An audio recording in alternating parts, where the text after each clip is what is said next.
Here's a quick review of the app I'm working on. This is applicable to GoPro users. It is a very simple app, and for those of you that use GoPros and do any kind of long form footage, you'll know that there are SD card limitations to file size. So it will segment it, depending on what model GoPro and what SD card you have, between 12-minute segments and 24-minute segments. There's a simple way to get these put together. I'm gonna make it simpler. Here's the normal way that I would do it. I would normally just go and mount the SD card here, and then you see you get the GoPro files, you get all these little thumbnail files and working files. The ones in question for me happen to be a gig I did on July 4th. And I can see that clearly right here, there's this one. And if I look down to the next MP4, there's the part 1 of it. So 14115 and 24115. Those are, and 34115. So just from looking by the date and by the file name and the suffixes, or I should say prefixes, that it puts on there, I know that I can glue these together. And here's the way I used to do it. I would double click, open one of them up, and then simply take the next one. That was 1. So then I'll go up here to 2. I'll find the MP4 right there, and drag that in, boom. And then find 3, drag that in. There, all segments are in a QuickTime Player movie. And from here, you can hit export. I'll hit 1080p and then name it, and then you can save it on your desktop. I want to make an app that will do that automatically. Look at an SD card and look at the files based on their creation date, and if they're within a certain amount of time of each other, and have a prefix or suffix where they can be simply added. That's what we would do in our mind and do electronically, but I want this to do it automatically.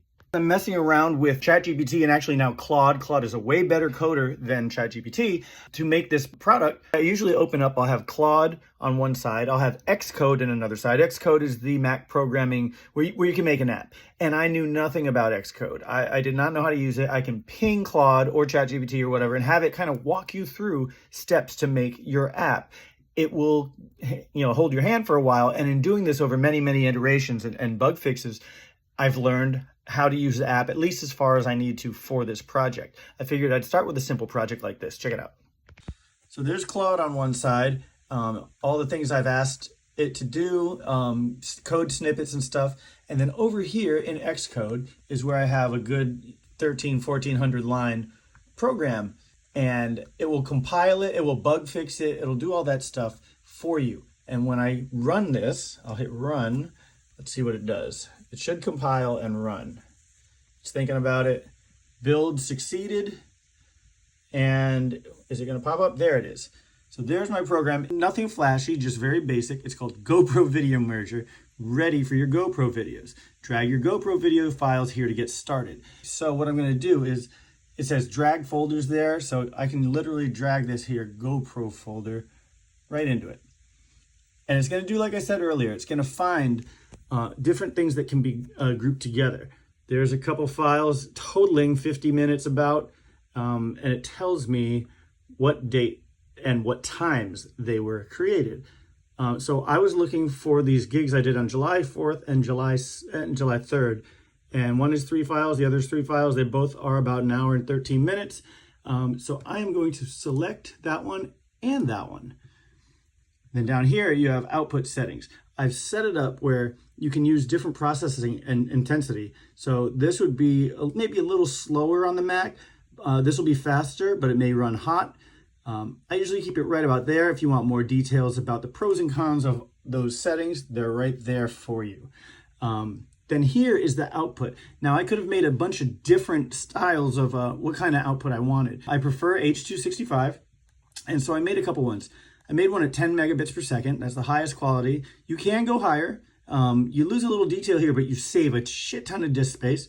5 megabytes per second, that's a little smaller than 2. YouTube optimized, which is 1080 at 6 megabits per second. And then a further one at 720.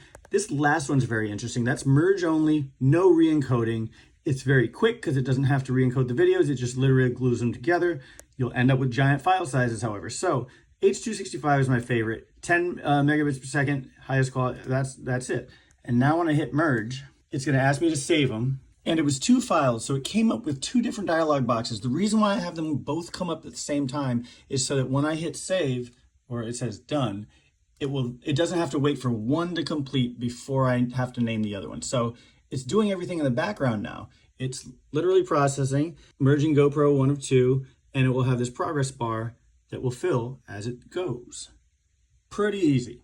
In terms of file management, you go up to here, I can go by kind, and then you'll see in this folder, there's folders first, then there's all those THM, thumbnail, and LRV files, which I know I don't need, and then all of my files on the bottom. So I can literally like grab all of those right there, do a little command delete action, they go away, and then let's see, empty the old trashola and confirm.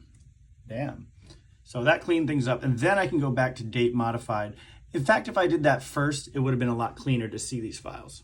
And when it's done, it has a little message pops up, successfully merged 2 video groups. If I look on my, let's see, desktop right here at the top, 2 lyrics born gigs, bam. And then what I do is I go to my YouTube account and I just go to create, upload videos, and I drag them in there. I got them permanently saved on unlisted links. I can share that link to any future band members that need to learn the set, or if I just want to walk down memory lane and check out the gig. And it doesn't have to take up space. I can now delete it from a hard drive. And that's the app I'm working on. It's nothing major, but it does save a lot of time. It's a nice utility for those pesky GoPro files that are segmented to form a long video. You can glue them together with just a couple clicks now. I think it's very useful. Let me know in the comments if you dig this, if it's something you'd be interested in. I'm still debugging and working on stuff with it. So let me know what you think. Peace.